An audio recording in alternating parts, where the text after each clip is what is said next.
السلام علیکم حضور.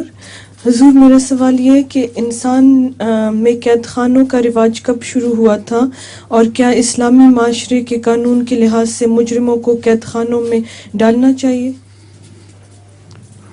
اسلام میں اس زمانے میں قید خانے نہیں ہوا کرتے تھے.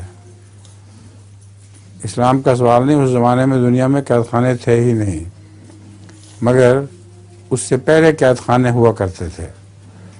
کم سے کم عرب میں قید خانے نہیں ہوا کرتے تھے.